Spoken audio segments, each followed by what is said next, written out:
বুক জিস্টের সাথে শুনুন বিশ্বসেরা বইগুলোর সারমর্ম। আসসালামু আলাইকুম বন্ধুরা, বুক জিস্টের জ্ঞানার্জনের এই যাত্রায় আপনাকে স্বাগতম। সবার আগে মন থেকে ধন্যবাদ জানাই আমাদের সাবস্ক্রাইব করে পাশে থাকার জন্য। আমাদের একমাত্র উদ্দেশ্য হলো সেরা বইয়ের নির্যাস আপনাদের কাছে পৌঁছে দেওয়া। সেই যাত্রায় আজ আমাদের সঙ্গী লেখক ড্যানিয়েল আর শালমো এবং লিও ব্রেক্টের যৌথভাবে লেখা mind the trap 11 typical corporate traps বইটি। কখনো কি ভেবে দেখেছেন যে আপনার জীবনের সবচেয়ে বড় শত্রুকে অন্য কেউ নয়, সে হলো আপনার নিজেরই মন। হ্যাঁ, সেই মন যা সারাদিন ধরে ভাবে, সিদ্ধান্ত নেয়, স্বপ্ন দেখে এবং তারপর সেই স্বপ্নগুলোকেই নিজেই ভেঙে দেয়। আপনি কি কখনো নিজেকে এই প্রশ্ন করেছেন যে আমি কেন সারাক্ষণ এত উদ্বিগ্ন থাকি, বা আমি জীবনে বড় কিছু করতে চাই তবুও কেন ভয় পাই? আসলে আমরা সবাই এক অদৃশ্য জালে আবদ্ধ, যাকে আমরা চিনতেও পারি না। এগুলো হলো মাইন্ড ট্র্যাপস, অর্থাৎ মানসিক ফাঁদ। সেই মনস্তাত্ত্বিক জাল যা আমাদের চিন্তাভাবনাকে সীমাবদ্ধ করে, আমাদের আত্মমর্যাদাকে প্রশ্নবিদ্ধ করে এবং আমাদের এমন এক খাঁচায় বন্দি করে ফেলে যেখান থেকে বেরিয়ে আসা শুধু কঠিনই নয়, প্রায় অসম্ভব বলে মনে হয়। হয়তো আপনার মনে হতে পারে যে সামান্য ভয় পাওয়া, অন্যের সাথে নিজেকে তুলনা করা বা অন্যের থেকে অনুমতি চাওয়া এগুলো তো স্বাভাবিক বিষয়। কিন্তু কি হবে যদি আমি বলি যে এই তথাকথিত স্বাভাবিক বিষয়গুলোই আপনার জীবনের সবচেয়ে বড় খলনায়ক? কল্পনা করুন আপনি কোনো লক্ষ্যের খুব কাছাকাছি পৌঁছে গেছেন, আর মাত্র এক ধাপ বাকি। কিন্তু হঠাৎ আপনার ভেতর থেকে একটি কণ্ঠস্বর ভেসে আসে, তুমি কি সত্যি এর যোগ্য? এবং আপনি সেখানেই থেমে যান। আমাদের সকলের ভেতরেই এমন একটি অংশ রয়েছে যা আমাদের বারবার পেছনে টেনে ধরে। কখনো তা অপরাধবোধের রূপে আসে, কখনো সন্দেহের ছদ্মবেশে আসে, আবার কখনো এমন এক নিখুঁত হওয়ার ক্ষুধা নিয়ে আসে যা কোনোদিনই মেটে না। বাইরে থেকে সব কিছু হয়তো ঠিকই মনে হয়, কিন্তু ভেতরে ভেতরে আমরা প্রতিনিয়ত নিজের সাথেই যুদ্ধ করে চলেছি। আপনি হয়তো টেরও পান না, কিন্তু প্রতিদিন আপনি সেই চিন্তারই শিকার হন যা আপনার ভেতরেই লালিত হচ্ছে। এই মানসিক ভাতগুলো ধীরে ধীরে আপনার প্রেরণা নিঃশেষ করে দেয়, আপনার স্বচ্ছতাকে ধূসর করে তোলে এবং আপনার সম্পূর্ণ সম্ভাবনাকে দমন করে রাখে। সবচেয়ে বিপজ্জনক বিষয় হলো এই ফাঁদগুলো এতটাই সূক্ষ্ম যে আপনার মনে হবে এটা তো আমারই ভাবনা, এতে ভুল কি আছে? কিন্তু সত্য হলো এই ভাবনা আপনার নয়, বরং সেই সব অভ্যাসের ফল যা শৈশব থেকে সমাজ, ব্যর্থতা এবং কখনো কখনো আমাদের নিজের অভিজ্ঞতা থেকেই গড়ে উঠেছে। এখন প্রশ্ন হলো, এর থেকে কি বেরিয়ে আসা সম্ভব? আমরা কি আমাদের চিন্তার ধারা পরিবর্তন করতে পারি? আমরা কি নিজেদের এই অদৃশ্য শৃঙ্খল থেকে মুক্ত করতে পারি?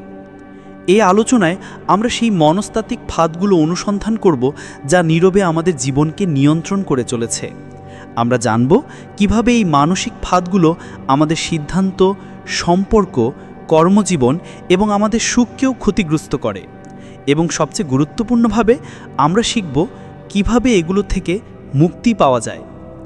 সুতরাং আপনি যদি আপনার চিন্তার ধরনকে বিশ্লেষণ করতে প্রস্তুত হন, যদি আপনি সত্যি আপনার জীবনের স্বচ্ছতা, আত্মবিশ্বাস এবং নিয়ন্ত্রণ ফিরে পেতে চান, তাহলে এই আলোচনাটি শেষ পর্যন্ত অবশ্যই দেখবেন। কারণ এটি কেবল একটি বইয়ের সারসংক্ষেপ নয়, এটি আপনার মানসিকতার এক অস্ত্রোপচার। অধ্যায় 1, নেতিবাচক চিন্তার ফাঁদ। কখনো কখনো জীবনে এমন মনে হয় যেন চারদিকে কেবল অন্ধকার ছেয়ে গেছে, কিছুই ভালো হচ্ছে না, আর যা হচ্ছে তার মধ্যেও যেন কোনো না কোনো ত্রুটি রয়েই গেছে। আমরা এমন এক চিন্তার গভীরে আটকে যাই যেখানে প্রতিটি বিষয়ই কেবল নেতিবাচকতা চোখে পড়ে। কেউ প্রশংসা করলে মনে হয় সে মিথ্যা বলছে, ভালো কিছু ঘটলে আশঙ্কা হয় যে এটি বেশিক্ষণ স্থায়ী হবে না এবং শীঘ্রই খারাপ কিছু ঘটবে। এইসব এমনি এমনি হয় না, এটি এমন এক চিন্তার ফল যা ধীরে ধীরে আমাদের গভীরে বাসা বাঁধে। এই নেতিবাচক চিন্তা ভেতর থেকে আমাদের শক্তিকে নিঃশেষ করে দেয়। বাইরে থেকে যতই সাফল্য আসুক না কেন, ভেতরে এক শূন্যতা রয়েই যায়। প্রতিটি ছোট সমস্যা পাহাড়ের মতো বিশাল মনে হতে থাকে এবং আমরা নিজেদের এমন এক চক্রে আবিষ্কার করি যেখানে প্রতিদিন একই চিন্তাগুলো ঘুরপাক খায়। আমি যথেষ্ট ভালো নই, আমার সাথেই সবসময় এমনটা হয়, আমার ভাগ্যই খারাপ। এভাবেই আমরা আমাদের নিজের গল্পের সবচেয়ে দুঃখী চরিত্রে পরিণত হই। সবচেয়ে বিপজ্জনক দিকটি হলো এই নেতিবাচক চিন্তা কেবল আমাদের মনেই সীমাবদ্ধ থাকে না, তা আমাদের কাজ, আমাদের সিদ্ধান্ত এবং আমাদের সম্পর্ককেও বিষাক্ত করে তুলতে শুরু করে। একটি ছোট ভুলকে আমরা চূড়ান্ত ব্যর্থতা বলে ধরে নিই, কেউ কোনো পরামর্শ দিলে তাকে সমালোচনা বলে মনে করি, এবং যখন কেউ সত্যি আমাদের যত্ন নেয় তখনও তাকে সন্দেহ করি। কখনো কি লক্ষ্য করেছেন যে যখন মনে বারবার নেতিবাচক চিন্তা আসে তখন আমাদের শরীরও তার সঙ্গ দিতে শুরু করে? ঘুম চলে যায়, প্রেরণা শেষ হয়ে যায় এবং এক ধরনের শারীরিক ক্লান্তি ও ভারাক্রান্ত অনুভূত হয়। এই কারণেই এই চিন্তা কেবল মানসিক স্তরেই থাকে না, তা ধীরে ধীরে আমাদের আবেগগত এবং শারীরিক স্বাস্থ্যকেও ক্ষতিগ্রস্ত করতে শুরু করে। কিন্তু এর সবচেয়ে গভীর প্রভাব পড়ে সেই জিনিসটির উপর যা আমাদের সবচেয়ে বড় শক্তি হওয়া উচিত ছিল, আত্মবিশ্বাস। নেতিবাচক চিন্তা আমাদের নিজের উপর বিশ্বাস রাখতেই ভুলিয়ে দেয়। আমরা অন্যের মতামতকে আমাদের বাস্তবতা বলে মেনে নিতে শুরু করি, এবং যখনই কোনো বড় পদক্ষেপ নেওয়ার কথা ভাবি, এই চিন্তা আমাদের টেনে হেঁচড়ে সেই আরামদায়ক অঞ্চলে ফিরিয়ে আসে যেখানে না আছে কোনো উন্নতি, না আছে কোনো মুক্তি। কিন্তু প্রশ্ন হলো, এর থেকে বেরিয়ে আসার উপায় কি? এই চিন্তাধারা পরিবর্তনের প্রথম পদক্ষেপ হলো সচেতনতা। যখন আমরা চিনতে শুরু করি যে এই চিন্তাগুলো আমাদের ভেতরে কিভাবে এবং কখন সক্রিয় হয়, তখনই আমরা তাদের থামানোর শক্তি অর্জন করতে পারি। আর দ্বিতীয় পদক্ষেপ হলো প্রতিস্থাপন। প্রতিটি নেতিবাচক চিন্তার জবাবে একটি ইতিবাচক এবং শক্তিশালী চিন্তাকে বারবার পুনরাবৃত্তি করা। এটি সহজ নয়, কিন্তু ধীরে ধীরে এটি অভ্যাসে পরিণত হলে মনের আয়না পরিষ্কার হতে শুরু করে। জীবনে প্রতিকূলতা সবসময়ই থাকবে, কিন্তু তার সাথে কিভাবে মোকাবেলা করতে হবে তা সম্পূর্ণরূপে আমাদের চিন্তার উপরে নির্ভর করে। আর যখন আপনি আপনার চিন্তাধারা পরিবর্তন করতে শুরু করেন, তখন শুধু আপনার মানসিক অবস্থাই নয়, আপনার সমগ্র পৃথিবীটাই বদলে যেতে শুরু করে। অধ্যায় 2, আত্মসংশয়ের ফাঁদ। আপনি কি কখনো কোনো কাজ শুরু করার আগে নিজেকে বলেছেন, জানি না আমি এটা করতে পারবো কি না? অথবা কোনো ভালো সুযোগ সামনে আসা সত্ত্বেও শুধু এই কারণে তা ছেড়ে দিয়েছেন, কারণ আপনার ভেতরের এক কণ্ঠস্বর বারবার বলছিল, তুমি এর যোগ্য নও? যদি উত্তর হ্যাঁ হয়, তবে আপনি একা নন। আমাদের মধ্যে অনেকেই প্রতিদিন প্রতিটি সিদ্ধান্তে এমন এক শত্রুর সাথে লড়াই করি যা আমাদের ভেতরেই লুকিয়ে থাকে। এর নাম আত্মসংশয়। এটি সেই সন্দেহ যা ধীরে ধীরে আমাদের আত্মবিশ্বাসের শিকড় কেটে দেয়। এটি সেই ফিসফিসানি যা প্রতিটি সাফল্যকে ভাগ্য বলে উড়িয়ে দেয় এবং প্রতিটি চেষ্টাকে, এমনকি চেষ্টা করার আগেই ব্যর্থতায় পর্যবসিত করে। আত্মসংশয়ের সবচেয়ে ভয়ঙ্কর দিক হল এটি ধীরে ধীরে আমাদের পরিচয়ে পরিণত হয়। আমরা নিজেদেরকে সেই দৃষ্টিতেই দেখতে শুরু করি যা আমাদের সন্দেহ আমাদেরকে দেখায়। আমি একজন সাধারণ মানুষ, আমার মধ্যে বিশেষ কিছু নেই, আমি সবসময় ভুল করি, লোকে কি ভাববে? এই চিন্তাগুলো এতটাই অভ্যাসে পরিণত হয় যে আমরা সত্যিই বিশ্বাস করতে শুরু করি যা আমাদের মূল্য ততটুকুই যতটুকু আমাদের ভেতরের ভয় নির্ধারণ করে। কিন্তু আপনি কি কখনো ভেবেছেন এই সংশয় কোথা থেকে আসে?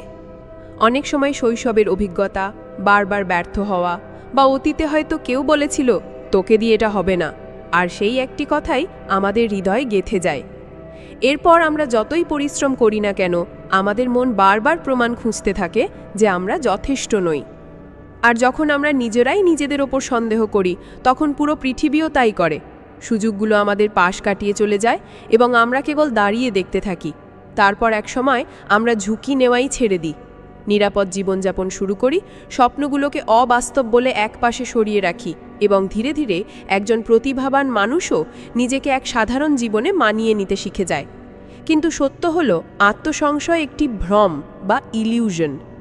এটি আপনার বাস্তবতা নয়, এটি বহু বছর শর্তারোপের ফলে তৈরি হওয়া একটি স্তর যা আপনার উপর চেপে বসেছে, এবং একে ভাঙা সম্ভব সচেতনতা, পদক্ষেপ এবং গ্রহণযোগ্যতার মাধ্যমে। যখন আপনি নিজের ক্ষমতার উপর সন্দেহ করেন, তখন মনে রাখবেন আপনার মন প্রমাণ চায়, আর সেই প্রমাণ কেবল কাজের মাধ্যমেই পাওয়া সম্ভব। তাই প্রথম পদক্ষেপ হলো ছোট ছোট জয় সংগ্রহ করা। যখনই আপনি কিছু অর্জন করবেন, তা উদযাপন করুন। নিজেকে বারবার মনে করিয়ে দিন যে আমি এটি করেছি এবং ভবিষ্যতেও করতে পারবো। আত্মসংশয়কে নীরব করার সবচেয়ে শক্তিশালী উপায় হলো আপনার আরামদায়ক অঞ্চলের বাইরে পা রাখা। আপনি যতবার নিজেকে ঠেলে এগিয়ে নিয়ে যাবেন, যত বেশি ব্যর্থতা থেকে শিখবেন, ততই আপনার সন্দেহ আত্মবিশ্বাসে রূপান্তরিত হবে। আর সবচেয়ে জরুরি কথা, অন্যের কথার চেয়ে নিজের ভেতরের কণ্ঠস্বরে বেশি মনোযোগ দিন। কারণ সত্যিটা হলো, কেউই আপনাকে ততটা বিশ্বাস করতে পারে না যতটা আপনি নিজেকে করতে পারেন।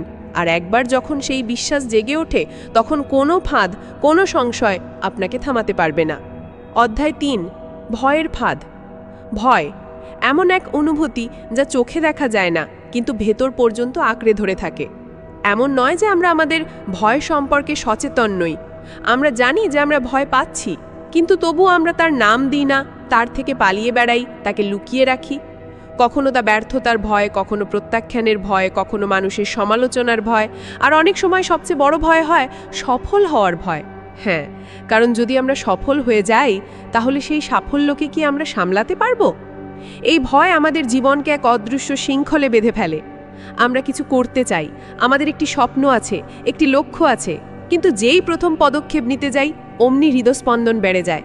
মনে প্রশ্ন জাগে, যদি আমি ব্যর্থ হই? আর সেই একটি প্রশ্নের ভয়ে আমরা আর কিছুই করি না, কেবল সেখানেই থেমে যাই, ভাবতে থাকি, আর জীবনের সেরা সুযোগগুলো হাতছাড়া হয়ে যায়। সবচেয়ে আশ্চর্যের বিষয় হলো, এই ভয় বাস্তবতার চেয়ে আমাদের কল্পনাতেই বেশি জন্মায়। আমাদের ৯০% ভয় কখনোই সত্যি হয় না, কিন্তু আমাদের মন সেগুলোকে এতটাই বাস্তব করে তোলে যে তা আমাদের পক্ষাঘাতগ্রস্ত করে তোলে। আমরা অতিরিক্ত চিন্তা করি, সবচেয়ে খারাপ পরিস্থিতির কথা কল্পনা করি এবং শেষ পর্যন্ত সিদ্ধান্ত নিই যে কিছুই না করাটাই সবচেয়ে নিরাপদ। কিন্তু আপনি কি কখনো ভেবেছেন যে যে জিনিসটিকে আপনি ভয় পাচ্ছেন, হয়তো সেটাই আপনার উন্নতির পথ হতে পারে? যে আরামদায়ক অঞ্চলকে আপনি নিরাপদ ভাবছেন, হয়তো সেখানেই নিজেকে হারিয়ে ফেলার সবচেয়ে বড় বিপদ লুকিয়ে আছে। ভয় আমাদের কাজ করা থেকে দূরে রাখে, কিন্তু কাজই তো সেই জিনিস যা ভয়কে ভেঙে দেয়।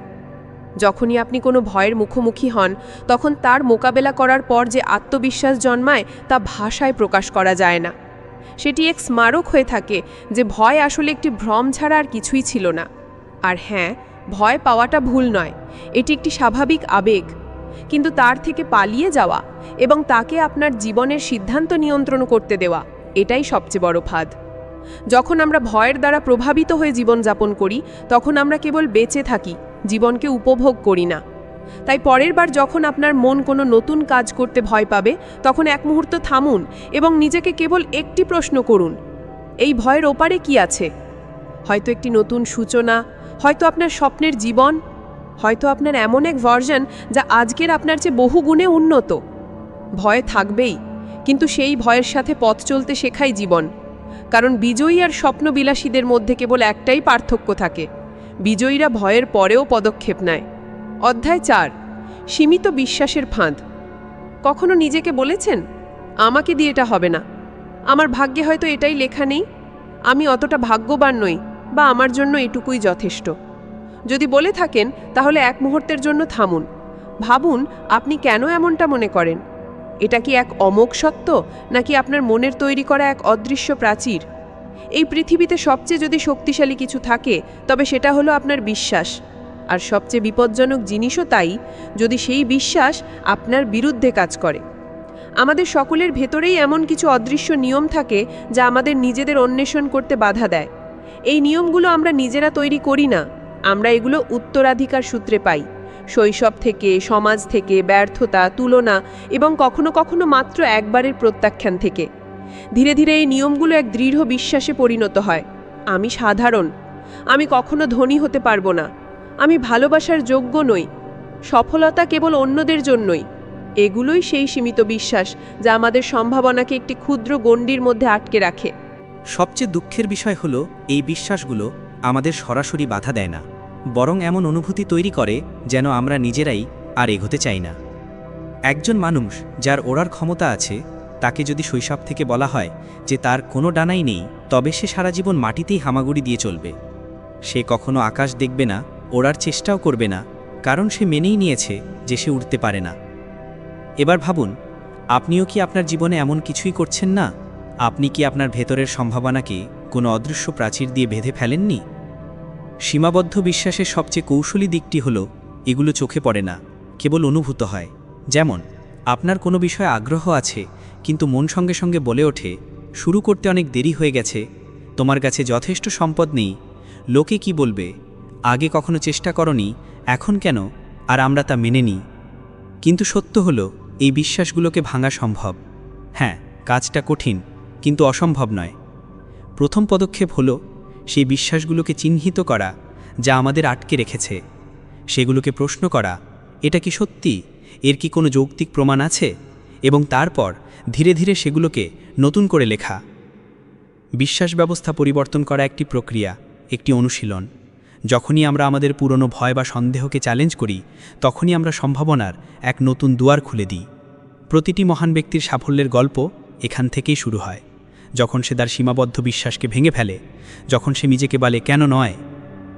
আপনার গল্প এখান থেকে শুরু হতে পারে। আপনার বিশ্বাস ব্যবস্থাকে হালনাগাদ করুন, কারণ কেউ আপনাকে যা বলেছে আপনি তা নন, আপনি তাই যা আপনি নিজেকে বিশ্বাস করেন। অধ্যায় 5, নিখুঁত হওয়ার ফাঁদ। আপনি কি কখনো কোনো কাজ শুধু এই কারণে শুরু করেননি কারণ আপনি সেটিকে নিখুঁতভাবে করতে পারছিলেন না, অথবা কিছু শুরু করার পর মাঝপথেই ছেড়ে দিয়েছেন কারণ তা আপনার প্রত্যাশা পূরণ করতে পারছিল না? যদি এই অনুভূতিগুলো আপনার পরিচিত মনে হয়, তবে সম্ভবত আপনিও সেই জালে আটকা পড়েছেন যাকে বলা হয় পারফেকশনিজম বা নিখুঁত হওয়ার প্রবণতা। দেখুন, পারফেকশনিজম প্রথম দৃষ্টিতে বেশ আকর্ষণীয় মনে হয় যেন আমরা আমাদের কাজ নিয়ে অত্যন্ত প্রতিশ্রুতিবদ্ধ এবং আন্তরিক।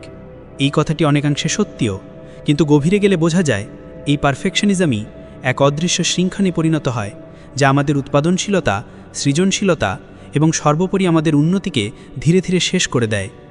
পারফেকশনিজম বলে, হয় সব কিছু ত্রুটিহীন হতে হবে অথবা কিছুই হবে না। আর এই মানসিকতাই আমাদের বারবার কাজ করা থেকে বিরত রাখে। অনেক সময় আমরা একটা সাধারণ ভাবনাকে এতটাই ঘষামাজা করতে ব্যস্ত হয়ে পড়ি যে তা কখনো আলোর মুখ দেখে না। আমরা আমাদের লক্ষ্যগুলোকে বারবার পিছিয়ে দিই এই ভেবে যে এখন সঠিক সময় নয়, আরেকটু প্রস্তুতি নিই, নকশাটা আরেকটু ভালো হোক, আগে একটি নিখুঁত পরিকল্পনা তৈরি করি। আর এই পরিকল্পনার চক্করে জীবনের সবচেয়ে গুরুত্বপূর্ণ পদক্ষেপগুলো কখনো নেওয়া হয়ে ওঠে না। কিন্তু জানেন, সবচেয়ে বেদনাদায়ক কী হয়? যখন অন্য কেউ আপনার ভাবা সে অসম্পূর্ণ পরিকল্পনাটি নিয়েই বাজারে নেমে পড়ে, চেষ্টা করে এবং ধীরে ধীরে উন্নতি করতে শুরু করে, আর আপনি সেখানেই দাঁড়িয়ে থাকেন আপনার সেই নিখুঁত পরিকল্পনাটি নিয়ে যা আজও কাগজের বাইরে বেরোতে পারেনি। পারফেকশনিজম আমাদের তুলনার ফাঁদেও ফেলে। আমরা প্রতিনিয়ত নিজেদেরকে অন্যের সাথে তুলনা করি। ওর কন্টেন্ট আমার চেয়ে বেশি পরিশীলিত, ওর জীবন আমার চেয়ে বেশি গোছানো, ও আমার চেয়ে বেশি আত্মবিশ্বাসী। আর তারপর আমরা নিজেদেরকে আটকে ফেলি কারণ আমরা সেই স্তরের পরিপূর্ণতা অর্জন করতে পারছি না। কিন্তু একটি সত্য বুঝুন, উন্নতির পথ সর্বদা নিখুঁত হওয়ার চেয়ে শ্রেয়। Progress is always better than perfection. বাস্তব জীবনে বিজয়ী সে নয় যে সবচেয়ে নিখুঁত, বরং সে যে ধারাবাহিক, যে অসম্পূর্ণতা নিয়ে শুরু করে, ভুল করে, তা থেকে শেখে এবং ক্রমাগত নিজেকে উন্নত করে। নিখুঁত হওয়া একটি ভ্রম, এমন এক গন্তব্য যা কখনো আসে না। এটি আপনাকে প্রতিবার আরেকটু থামতে বলবে, আর তারপর একদিন আপনি নিজেকে বলবেন, ইস, যদি সেদিনই শুরু করতাম। তাই পরের বার যখন আপনার মন বলবে এখন নয়, এখনও নিখুঁত হয়নি, তখন তাকে জবাব দিন, এখন অসম্পূর্ণভাবেই শুরু করছি। কারণ আসল সৌন্দর্য সেই কাজেই থাকে যা হৃদয় দিয়ে করা হয়, তা যতই অমসৃণ, কাঁচা কিন্তু বাস্তব হোক না কেন। অধ্যায় 6, তুলনার ফাঁদ। ভাবুন তো, আপনি সকালে ঘুম থেকে উঠে মোবাইল হাতে নিলেন এবং ইনস্টাগ্রাম বা ইউটিউব খুললেন। প্রথম পোস্টেই দেখলেন কেউ বিদেশ ভ্রমণ করছে, পরেরটিতে কারোর বিলাসবহুল গাড়ি, তারপর 6 প্যাক অ্যাবস, মিলিয়ন সাবস্ক্রাইবার, স্বপ্নের মতো বিয়ের ছবি। আর ঠিক তখনই আপনার ভেতরে একটি প্রশ্ন ধীরে ধীরে জেগে ওঠে, আমি আমার জীবনে কোথায় দাঁড়িয়ে আছি? এখান থেকেই শুরু হয় এক বিপজ্জনক খেলা, তুলনার খেলা। আমাদের মন ধীরে ধীরে অন্যের সাফল্যকে আমাদের নিজেদের অভাবের মাপকাঠি বানিয়ে ফেলে। যে আনন্দটুকু গতকাল পর্যন্ত আমাদের ছিল তা আজ অর্থহীন মনে হতে শুরু করে। যে উন্নতি আমাদের উত্তেজিত করছিল তা আজ গুরুত্বহীন লাগে, কারণ আমরা এখন নিজেদের স্বপনকে অন্যের স্বপনের সাথে তুলনা করছি। এই ফাঁদটি সবচেয়ে চতুর, কারণ এটি আমাদের তখনও ধরে ফেলে যখন আমরা মনে করি যে আমরা কেবল অনুপ্রাণিত হচ্ছি। কিন্তু অনুপ্রেরণা কখন ঈর্ষায় পরিণত হয় আর ঈর্ষা কখন আত্মসংশয়ে রূপান্তরিত হয় তা আমরা টেরও পাই না। সোশ্যাল মিডিয়া আমাদের জীবনকে এক ঝলমলে হাইলাইট রিলে পরিণত করেছে। সবাই তাদের সেরা মুহূর্ত, সেরা অ্যাঙ্গেল এবং সেরা ফিল্টারগুলোই প্রদর্শন করছে, আর আমরা সেই 15 সেকেন্ডের চাকচিক্যকে আমাদের 24 ঘন্টার বাস্তবতার সাথে তুলনা করতে শুরু করছি, তাও আবার এটা না জেনে যে সেই ঔজ্জ্বল্যের পেছনে কত অন্ধকার লুকিয়ে আছে। তুলনার সবচেয়ে গভীর প্রভাব পড়ে আমাদের আত্মমর্যাদায়। আমরা নিজেদের থেকে বিচ্ছিন্ন হতে শুরু করি, আমাদের নিজেদের যাত্রাকে অসম্মান করতে থাকি এবং ধীরে ধীরে আমাদের মনোযোগ অর্জন থেকে সরে গিয়ে প্রতিযোগিতায় কেন্দ্রীভূত হয়। আমাকে এটা করতে হবে, এর পরিবর্তে আমরা ভাবতে শুরু করি আমাকে ওর চেয়ে ভালো করতে হবে। আর এখানেই আমরা হেরে যাই, কারণ তুলনা কখনো শেষ হয় না। সবসময় কেউ না কেউ আপনার থেকে ভালো হবে, বেশি বুদ্ধিমান, বেশি ধনী, বেশি প্রতিভাবান, বেশি ভাগ্যবান। আর আপনি যদি এই দৌড়ে আটকে যান, তবে আপনি কখনো জিততেও পারবেন না, সুখীও হতে পারবেন না। এবার ভাবুন, অন্য কেউ কি হুবহু আপনার মতো যাত্রাপথ অতিক্রম করেছে? অন্য কারোর পটভূমি, প্রতিকূলতা, সময় এবং পরিস্থিতি কি আপনার মতোই? যদি না হয়, তবে তুলনার অর্থ কি? আপনার সফর আপনার গতিও আপনার। কেউ আগে পৌঁছাক বা পরে, তাতে কি আসে যায়, যখন লক্ষ্য হলো জীবনকে যাপন করা, কেবল জেতা নয়। তুলনাকে ভাঙার সবচেয়ে ভালো উপায় হলো কৃতজ্ঞতা এবং আত্মসচেতনতা। যখন আপনি আপনার নিজের যাত্রাকে উপলব্ধি করতে শুরু করেন, নিজের ছোট ছোট জয়গুলোকে উদযাপন করেন এবং নিজেকে কেবল আপনার অতীতের সংস্করণের সাথে তুলনা করেন, তখনই আপনি সত্যিকার অর্থে উন্নতি করতে শুরু করেন। কারণ যে ব্যক্তি নিজের সাথে প্রতিযোগিতা করে, সে কখনো হারে না। তাই পরের বার যখন আপনি সোশ্যাল মিডিয়ায় স্ক্রোল করবেন, তখন এক মুহূর্তের জন্য থামুন, একটি গভীর শ্বাস নিন এবং নিজেকে বলুন, ওদের গল্প অনুপ্রেরণামূলক হতে পারে, কিন্তু আমার গল্প অনন্য, আর আমি গর্বের সাথে বেঁচে থাকব। অধ্যায় ৭, অপরাধবোধের ফাঁদ। আপনি কি কখনো এমন অনুভব করেছেন যে আপনার ভেতরে এক গভীর ভারাক্রান্তি রয়েছে, যেন আপনি কিছু ভুল করেছেন এবং সেই স্মৃতি আপনাকে প্রতিনিয়ত যন্ত্রণা দিচ্ছে? কোনো পুরনো সিদ্ধান্ত, কোনো ভঙ্গ করা প্রতিশ্রুতি, বা এমন কোনো মুহূর্ত যখন আপনি কাউকে আঘাত দিয়েছিলেন, এবং সেই অপরাধবোধ আপনাকে ততক্ষণ ছাড়ে না যতক্ষণ না আপনি আপনার ভেতরে শান্তি হারিয়ে ফেলেন। এই অপরাধবোধ এক আবেগত ফাঁদ, যা আমাদের ভেতর থেকে নীরবে নিঃশেষ করে দেয়। আমরা ভুলতে পারি না, ক্ষমা করতে পারি না, এবং এই অনুভূতি নিয়েই বেঁচে থাকি যে আমরা কিছু ভুল করেছি। কোনো একটি ভুল, কোনো এক অবিবেচক সিদ্ধান্ত যা আজও আমাদের বিবেককে দংশন করে। অপরাধবোধের সবচেয়ে বড় প্রভাব হলো এটি আমাদের সামনে এগোতে দেয় না। কেউ একজন বলেছিলেন, ভুল আমাদের শিক্ষা দেয়, কিন্তু যদি আমরা সেই ভুলের মধ্যেই আটকে থাকি, তবে আমরা কখনো শিখতে পারবো না। আর এটাই সেই ফাঁদ যেখানে অপরাধবোধ আমাদের আটকে ফেলে। আমরা নিজেদেরকে এতবার শাস্তি দিই যে আমাদের মনে হতে থাকে যে আমরা হয়তো সুখ পাওয়ার যোগ্যই নই। আমরা আমাদের ভুলের মধ্যে এতটাই জড়িয়ে পড়ি যে আমরা আমাদের বর্তমানকেই হারিয়ে ফেলি। ভাবুন তো, আপনি হয়তো কারোর কাছে ক্ষমা চেয়েছেন, কিন্তু আপনি কি নিজেকে কখনো ক্ষমা করেছেন? আপনি কি আপনার হৃদয়কে সেই স্বাধীনতা দিয়েছেন যাতে সে নিজেকে ভালোবাসতে পারে? প্রায়শই অপরাধবোধ আমাদের ভাবতে বাধ্য করে যে যদি আমরা সেদিন অন্যরকম কিছু করতাম, তবে সব কিছু ঠিক হয়ে যেত। কিন্তু এটা কি আদৌ সত্যি? অপরাধবোধের জালে আটকে থাকা একজন মানুষ কখনো সুখী হতে পারে না, কারণ যখন আপনি সারাক্ষণ নিজের ভুলের কথা ভাবতে থাকেন, তখন আপনি কখনো সামনের পথে চলতে পারেন না। আমার কি ওটা করা উচিত ছিল? আমি কি ঠিক ছিলাম? আমি কি একজন ভালো মানুষ? এই প্রশ্নগুলো আমাদের অগ্রগতির পথ রুদ্ধ করে দেয়। আমাদের প্রতিটি প্রচেষ্টা তখন এক অপরাধবোধের শাস্তিতে পরিণত হয়। কিন্তু এখানেই একটি সত্য লুকিয়ে আছে, ভুলই আমাদের সবচেয়ে বড় শিক্ষা দেয়। যত বড় ভুল, তত বড় শিক্ষা।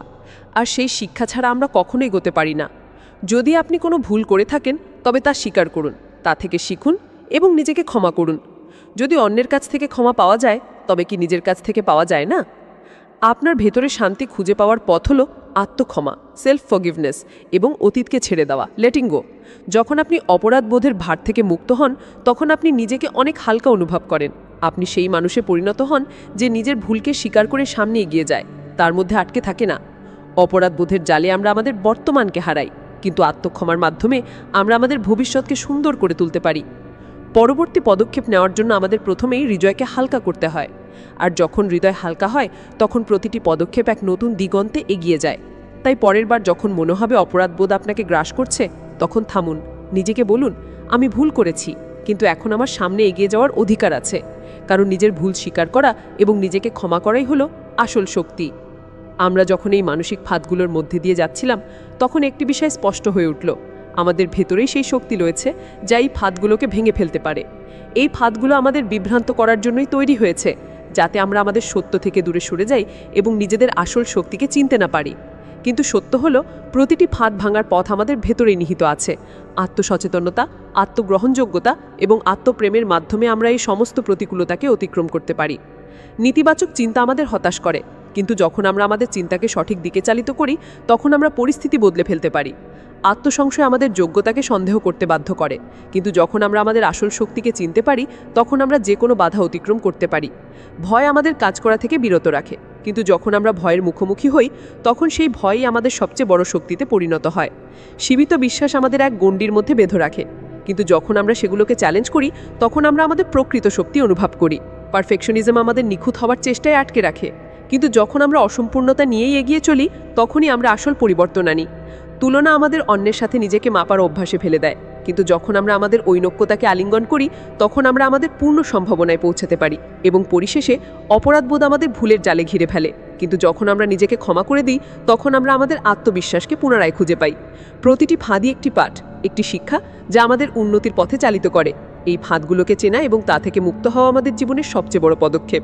আর সবচেয়ে বড় কথা হলো, এই ফাঁদগুলো আমাদের ততক্ষণ আটকাতে পারবে না যতক্ষণ না আমরা স্বেচ্ছায় তাদের শিকার হই। যখনই আমরা এই ফাঁদগুলো থেকে বেরিয়ে আসি আমরা নিজেদের এক নতুন আঙ্গিকে দেখতে পাই, আমরা নিজেদের এক উন্নত সংস্করণে পরিণত হই। সেই সংস্করণ যা আত্মবিশ্বাসের সাথে জীবনকে এগিয়ে নিয়ে যায়, ভুল থেকে শেখে এবং যে কোনো পরিস্থিতিতে নিজের উপর বিশ্বাস রাখে। এখন আপনি কি করবেন? আপনি কি এই ফাঁদগুলোকে আপনার জীবনকে নিয়ন্ত্রণ করতে দেবেন, নাকি সেগুলোকে উন্নতির সোপান হিসেবে গ্রহণ করে আপনার আসল শক্তিকে চিনে নিয়ে তা অতিক্রম করবেন? এই যাত্রা আপনার, এবং মনে রাখবেন আপনি আপনার ভাগ্যের স্রষ্টা। যদি আলোচনাটি আপনার ভালো লেগে থাকে তাহলে দয়া করে লাইক এবং শেয়ার করুন, এবং যদি আপনি বুকগেস্ট চ্যানেলটি সাবস্ক্রাইব না করে থাকেন তবে এখনই করুন, যাতে আপনি প্রতিটি নতুন ভিডিওতে এমন আরও অনুপ্রেরণামূলক এবং জীবন পরিবর্তনকারী অন্তর্দৃষ্টি পেতে পারেন।